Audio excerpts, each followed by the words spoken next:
बहा दे अपनी कश्ती को नदी की बीच धारा में, बहा दे अपनी कश्ती को नदी की बीच धारा में, और किनारे तो किनारे हैं, किनारों का भरोसा क्या। किनारे तो किनारे हैं, किनारों का भरोसा क्या। मतलब जो तुम मेहनत कर रहे हो, जो तुम काम कर रहे हो, उसको एकदम से बीच में ले जाओ, एकदम अंदर तक उसको बहा दो, जिससे कि तुम्हें किनारे के पास खड़ा होकर यह सोचना ना पड़े कि मैं पार जा सकता हूं या नहीं। कहा गया है कि किनारे तो किनारे हैं, किनारों का भरोसा क्या। ठीक है, जब तक तुम अंदर नहीं उतरोगे, अपनी मेहनत को अंदर तक नहीं उतारोगे, तो तुम्हारी कश्ती पार कैसे होगी। ठीक है, हेलो साथियों, क्या हालचाल। मैं अली आप सभी का स्वागत करता हूं आपके अपने परिवार शिक्षा एम्पायर में। कैसे हैं आप सभी, जल्दी से कमेंट करें, बताएं। उम्मीद है सब बढ़िया होंगे, मस्त होंगे, स्वस्थ होंगे, अपना और अपनों का बहुत सारा ख्याल रख रहे होंगे। तो अपनों का ख्याल जरूर रखते रहें। ठीक है, और इस क्लास को ज्यादा से ज्यादा अपने दोस्तों तक फैलाओ। जो तुम्हारे दोस्त हैं, जितने भी मित्र हैं, शाखा संबंधी हैं, सभी के पास तक ये क्लास पहुंचनी चाहिए। उनको बताओ कि क्लास में कैसा पढ़ाया जा रहा है। ठीक है, जब तक तुम बताओगे नहीं, उनको कैसे पता चलेगा। ठीक है, उनको बुलाओ, उनको अपने परिवार का हिस्सा बनाओ। और जो बच्चे आज हमारी क्लास से नए जुड़े हैं, उनसे रिक्वेस्ट है वो अपने परिवार का हिस्सा बने, चैनल को सब्सक्राइब करें, और जो बराबर में बेल आइकन है उसको जरूर दबा दें, जिससे कि तुम्हारे पास तक सारी नोटिफिकेशन पहुंचती रहे कि कब क्लास हमारी आ रही है, कब नहीं आ रही। तो शुरू करते हैं आज अपना एक बहुत महत्वपूर्ण टॉपिक। क्या है? क्रिया। अब तक हमने जो शब्द रूप, जो शब्द रचना स्टार्ट किया हुआ था, उसमें बहुत से भाग हमने कवर कर लिए हैं। आज हम अब क्रिया के टॉपिक तक पहुंच गए हैं। तो आज क्रिया शुरू करते हैं। और नए बच्चे पुरानी क्लास जरूर देखें, तुम्हें यहां तक आने के लिए एक कनेक्टिविटी मिलेगी कि पीछे कितना अच्छे से पढ़ाया है, और पिछला पढ़ाया हुआ ही यहां काम आने वाला होगा। ठीक है, तो पीछे क्लास जरूर देखें। अभी फिलहाल ये पूरी क्लास देख लो, इसके बाद में पीछे देखते रहना। ठीक है, तो शुरू करते हैं हम क्रिया का चैप्टर हमारा। क्रिया, पहले जान लो कि क्रिया होती क्या है। क्रिया क्या होती है? मतलब कोई भी काम करने का जो भाव होता है वही क्रिया है। जैसे इसमें कहा गया है, जिन शब्दों से किसी का होना, किसी का नहीं, काम का,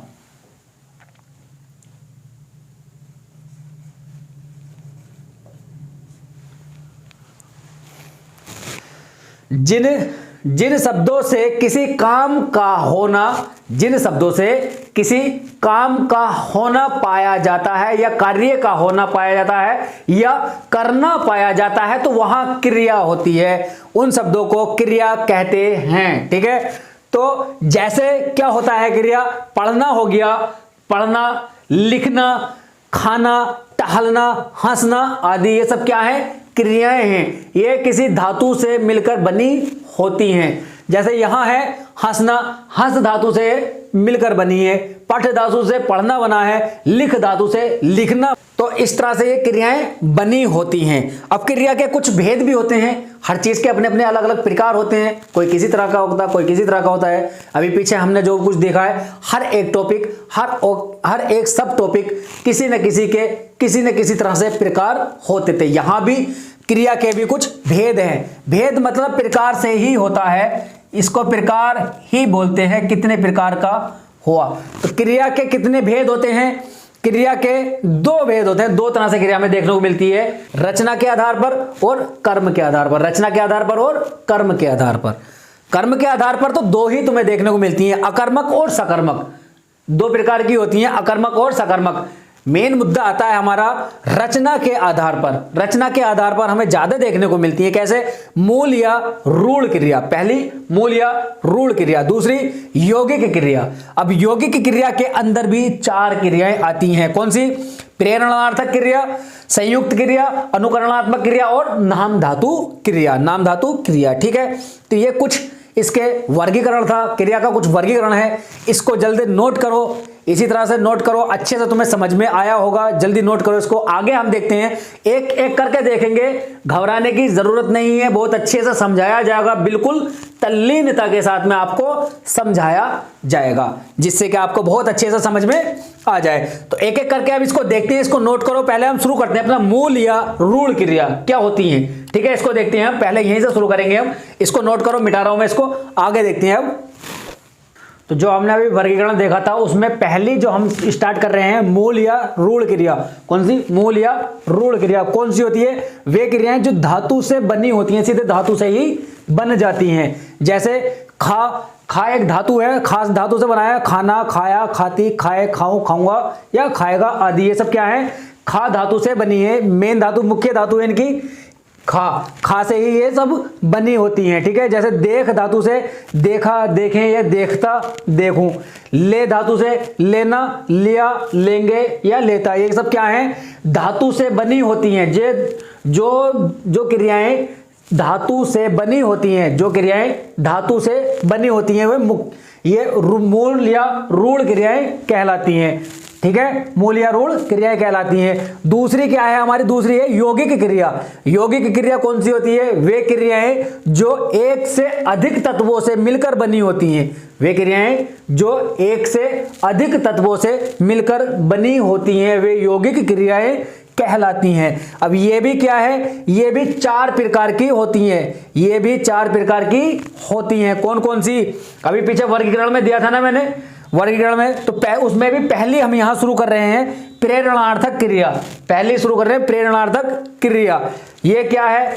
कर्ता किसी कार्य को, इसमें प्रेरणार्थक क्रिया में कर्ता जो करने वाला है वो किसी कार्य को खुद ना करके किसी दूसरे से कार्य करवाने के लिए प्रेरणा देता है। कर्ता किसी कार्य को स्वयं ना करके किसी अन्य को प्रेरणा देता है, खुद नहीं करेगा, किसी और से करवाने के लिए जो काम करता है। जैसे राज ने राजू को जगवाया, इसमें क्या है? यहाँ यह है जगवाया, खुद नहीं जगाया। अगर इसमें होता है राज ने राजू को जगाया तो यह प्रेरणार्थक क्रिया नहीं होती। तो यहां क्या है? राज ने राजू को जगवाया, लेकिन किसी और से जगवाया, खुद नहीं जगाया, ठीक है। वैसे ही कर से बना होता है करवाया, ठीक है, वो काम उससे करवाया। जग से जगवाया, सुन से सुनवाया, ये सब क्या है? ये हैं हमारी यौगिक क्रियाएं। और ये यौगिक में भी कौन सी हैं? प्रेरणार्थक क्रिया, प्रेरणा देते हुए, खुद ना करते हुए। इसी तरह से अभी और भी हैं, ये एक है, अभी और भी हैं, उनको देखते हैं अभी आगे। इसको नोट करो जल्दी से, जरा नोट करो इसे। तो प्रेरणार्थक क्रिया के बाद में आती है हमारी संयुक्त क्रिया। अब संयुक्त क्रिया कौन सी होती है? संयुक्त क्रिया जो किसी क्रिया अथवा संज्ञा आदि शब्द के साथ क्रिया के योग से बनती है, क्रिया के योग करने से बनती है, उसे कहते हैं संयुक्त क्रिया, ठीक है। संयुक्त क्रिया उसको कहते हैं। जैसे यहां देखो धातु है ना, धातु प्लस ने, धातु के बाद में ने लगा, फिर उसके बाद में लगा, यानी इसमें क्या हो जाएगा? पढ़ने लगा। अब यहाँ पढ़ क्या है? पढ़ प्लस ने, पढ़ने और लगा, पढ़ने लगा, ये हो गई एक क्रिया। क्या हो गई? ये संयुक्त क्रिया। अब ये कई क्रिया कैसे बनी है ना? पढ़ प्लस ने और प्लस लगा, पढ़ने लगा, ये हो जाएगा। फिर उसके बाद में धातु प्लस चुका, एक दूसरी होती है धातु प्लस चुका। अब धातु क्या है? पढ़ है हमारी धातु यहाँ पढ़ है, उसके पीछे क्या लाए? चुका। अब क्या हो जाएगा? पढ़ चुका, यानी कि कोई पिछला काम है या पढ़ चुका, वह किताब को पढ़ चुका, वह किताब को पीछे पढ़ चुका, ये हो जाएगा इसका, ठीक है। फिर उसके बाद में धातु प्लस उठना, या बैठना हो या फिर पढ़ना हो। ये पढ़ना पढ़ने वाला नहीं है, पढ़ना, ठीक है, अभी बताऊंगा उसका मैं। जैसे कह उठा या रो पड़ा। अब ये रो पड़ा है ना पीछे, इसमें रो पढ़ना, तो ये वो वाला है रो पढ़ना वाला, ठीक है। इसमें एक इसके जो उदाहरण है, जो वाक्य किस तरह से बनते हैं, वह पढ़ने लगा, वह पढ़ने लगा, यहां था ना पढ़ने लगा, तो वह पढ़ने लगा। फिर उसके बाद में वह पढ़ चुका, यहां था वह पढ़ चुका, किताब को वह पढ़ चुका। वर्षा में पानी बरसता रहता है, पानी बरसता रहता है, तो यहां क्या हो जाएगा? धातु प्लस ता, बरसता, ठीक है। वह बहुत दूर तक चलता गया, वह बहुत दूर तक चलता गया, ठीक है। तो ये हमारी क्या हो गई है? संयुक्त क्रिया, ये हमारी हो गई संयुक्त क्रिया। उसके बाद में आती है हमारी अनुकरणात्मक क्रिया। क्या आती है? अनुकरणात्मक क्रिया। वास्तविक या कल्पित, जो वास्तविक है या फिर कल्पित है, जिसकी हम कल्पना करते हैं, ध्वनि के अनुकरण में हम क्रिया बना लेते हैं। वास्तविक हो या कल्पित हो, कोई भी ध्वनि हो, उसके अनुकरण में हम क्रिया बना लेते हैं, तो वो क्या होती है? अनुकरणात्मक क्रिया। वास्तविक या कल्पित ध्वनि के अनुकरण में हम क्रिया बना लेते हैं, वो होती है हमारी अनुकरणात्मक क्रिया। कैसे? खटखट, कोई दरवाजा खटखट करिया, उससे खटखट से बनेगी हमारी खटखटाया। बड़बड़ से बड़बड़ाया, थर थर से थर थराना। ठीक है, यहां जो है मक्खियां भिन भिनाती हैं, घोड़ा हिनहिनाता। ये क्या है? हमारी अनुकरणात्मक क्रिया है। अनुकरण से जो बनती है, जो हमारे किसी अनुकरण से बनती है, वो होती है हमारी अनुकरणात्मक क्रिया। किसी चीज, कोई चीज है हमारी, कोई ध्वनि हमारे कानों में आई, या वास्तविक हो या फिर कल्पित हो, उसी से ही हम जो क्रिया बना लेते हैं, वही होती है हमारी अनुकरणात्मक क्रिया। कौन सी? अनुकरणात्मक क्रिया। उसके बाद आती है हमारी नाम धातु क्रिया। अब नाम धातु क्रिया क्या है? उसमें संज्ञा, सर्वनाम या विशेषण के पीछे प्रत्यय लगाने के बाद में जो क्रियाएं बनती हैं, संज्ञा, सर्वनाम या विशेषण के पीछे प्रत्यय लगाने पर जो क्रियाएं बनती हैं, उसको हम कहते हैं नाम धातु क्रिया। अब प्रत्यय अभी हम आगे पढ़ेंगे तो बहुत अच्छे से तुम्हारे समझ में आ जाएगा। जो पुराने बच्चे होंगे वो इसको आसानी से समझ सकते हैं। अभी नए वाले परेशान मत होना, जो अभी हम आगे पढ़ेंगे प्रत्यय का चैप्टर बहुत अच्छे से आपको समझ आ जाएगा। ठीक है, अभी क्या है, यहाँ इतना ध्यान रखो बस, जो संज्ञा या सर्वनाम या विशेषण के शब्दों में प्रत्यय जोड़ने से बनते हैं, उसको हम नाम धातु क्रिया बोलते हैं। जैसे हाथ प्लस इयाना। इयाना क्या है? यहाँ ये प्रत्यय है। ये जो यहां लिखा है ना इयाना, ये है एक प्रत्यय। अब हाथ में इयाना लगेगा तो क्या हो जाएगा? हथियाना हो जाएगा ना। उसे जमीन को हथियाना है, उसे जमीन को हथियाना है, तो यहां हो जाएगा हथियाना। हाथ प्लस इयाना से हथियाना। अब जैसे यहां है चमक, चमक प्लस ता, अब क्या हो जाएगा? यहां चमकता। ठीक है, चमक क्या है? एक विशेषण है। चमक क्या है? विशेषण है। पीछे लगा हमारा ता प्रत्यय, पीछे ता प्रत्यय लगा, तो उससे हो जाएगा चमकता। अब इससे जो वाक्य बन सकता है, चांद चमकता है, ऐसे भी हो सकता है ना कि रात्रि में चांद चमकता है। ये पूरा वाक्य हो गया ना, रात्रि में चांद चमकता है। तो इससे क्या, कहां से बना? चमक प्लस ता। चमक जो विशेषण है, विशेषता है, किसी भी चीज की चमक जो है विशेषता है। चमक प्लस ता, और ता है प्रत्यय, तो बन जाएगा यहां चमकता।